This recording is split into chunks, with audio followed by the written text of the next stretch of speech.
Another day, another morning. Beautiful morning. Ang mga puno, nahulog na dahon. Everything nasa ground na. Ang ganda ng panahon. Right now is 0 degree. Malamig-lamig. Pero mamaya, aabutin yan ng 12 degrees mamayang hapon. Which is good. May mga naririnig pang mga ibon, hindi pa sila nakalipad papunta sa kanilang next destination. So yan, oh, ganda. Maganda rin ang pakiramdam pag ganitong maganda ang panahon, yung maaraw. Pero pag makulimlim, Diyos ko, Ginoo, ang aking nararamdaman ay makulimlim din. Ibig sabihin, not well. Kaya, yun. Anyways, today, hindi ko alam kung ano na naman ang aking ganap sa bahay ng employer ko. Magluluto. Pero madali lang for sure. Titingnan ko pa kung anong nasa loob ng fridge. Look, yung mga puno na hindi pa nalaglag ng dahon, it takes like a week more bago lahat ay malaglag ang mga dahon nila. Ang ganda tong puno. Yan. And this is the best one. Yan. Maganda talaga ang panahon. Kasing ganda na. Kasing ganda ko ba? Alam niyo minsan, yung mga kagandahan, okay lang na hindi masyadong maganda. Basta maganda ang kalooban. Diba? Ay, ipakita ko na nga ang dinadaanan ko. And look at this. Ang ganda talaga tong yellow na to.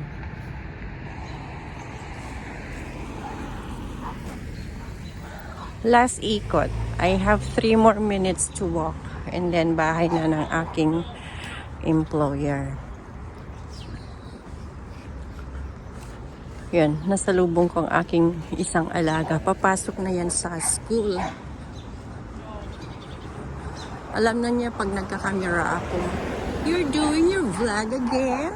Sasabihin niya. Pero ayaw nilang magpakita sa mukha.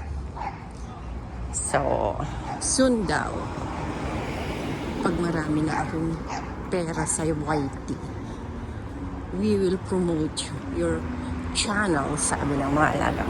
And look at that tree. Yellow na.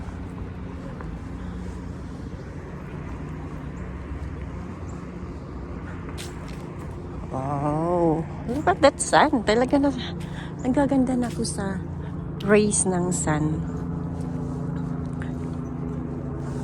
Minsan pag may time ako, pag hindi ako tinatamad ng weekend, walk ako. Okay. This is my street. Dito na ako. So, papasok na ako sa bahay ng employer ko. Let's start the game again. See you in a bit.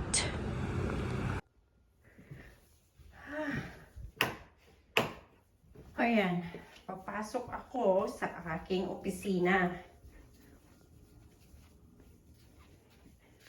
Ito. So, magre-repile lang naman ako. White paperworks, black paperworks, and colored paperworks. Samahan nyo ako sa pagre-repile. Piling lang naman ito. Diba? Ang dami. Kaya, let's start the game. I do this every other day. Yan ang mga mauuna. So yan, maglabas siyang mag-isa for 45 minutes. Oh, mga 5 loads pa yan. Dami-dami. The black and then the makulay and then the mga malalaki. Ito ang backyard ng aking employer. Ayan, ibilad lahat. Oh, lagyan ng Canada. Gamit niya noong siya ay nagkakamping pa nung bata. So, ilang taon na siya ngayon, matanda na. Ngayon na lang niya nakalkal ang mga gamit, ibibilad ko daw. See? Kung ano-ano ang nakikitang gagawin. Mamaya na. Magkalkal muna ako sa loob. Ay, old stuff. Grabe, kung ano-ano yung mga chicheburitsa niya, hindi pa niya itapon. Pag-aari niya pala, hindi pala akin. Tapos ito, ilagay sa storage. Dito ang bike. Ayan.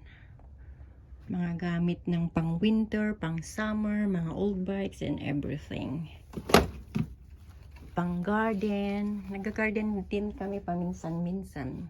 Pag trip namin. Yan na.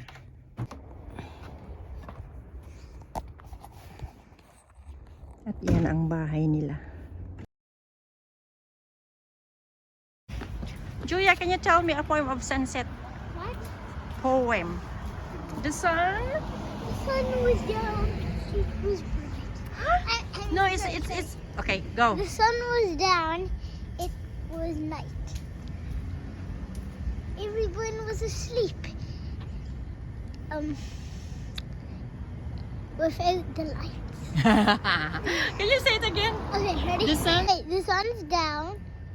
It's night. The kids are getting ready to fight. Fight for what? Fight for the night. Fight for the night. I love that Wait, the song. sun is down. The kids are ready to fight for the night. Oh, the No. sun. No, it is the night. The kids are ready. The kids are ready to fight for the sun's down, the night is here. Everybody has fear, fear, fear.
Dinner time.